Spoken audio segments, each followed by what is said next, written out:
Hi guys, welcome to the Microsoft PowerPoint 2016 online video lesson series.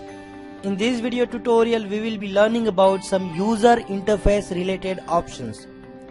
We will learn how you can zoom in and zoom out your slides when you are editing. We will also see how you can open up your comments and notes bar. We will also see how you can go into different kind of mode like editing mode and viewing mode or reading mode. So let's get started. First let's see status bar. Here it is a status bar provided by Microsoft PowerPoint Online. This text shows on which slide currently you are on. Currently I am on the first slide out of 9. So if I go to second slide, then it will change automatically. So currently I am on second slide. So this is status of slide number. From here you can see your language, current language. My current language is English US. This shows your document or your presentation is saved or not. If your presentation is not saved, then it will show not saved. But currently my presentation is saved. You can give feedback by clicking onto this text.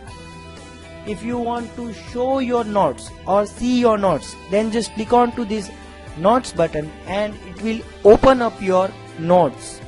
So as you can see, my notes is open and it covers little bit of more area than previous note area. So I am just closing it.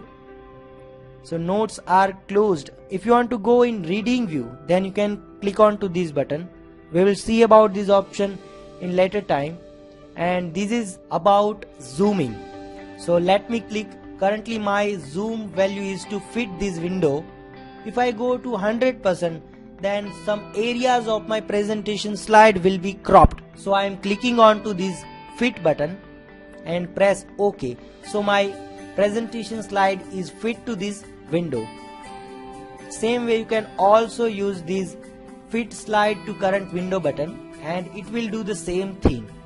Now let's go to this view section or view menu and you will find same option here like zoom in and zoom out, fit to window, notes and show comments. If you want to see your comments, then just click here and select this comments pane. So your comments will be shown up here if there is any. So this is about comments. Now let's see how you can go into reading view. In reading view you cannot edit your document. You can only read your document or see your presentation. So currently we are in editing view. If you want to go to reading view, then just click on to this reading view button and it will take you to the reading view. That's it. Now we are in reading view. If you want to go to various slide, then just press enter key onto your keyboard or use arrow keys. So you can watch your presentation live here. So this is about reading view and editing view. If you want to go back to your editing view, then click on to this edit presentation and select this edit in browser. It will take you to editing mode. So this is about zoom options and various kind of view options. Thank you very much.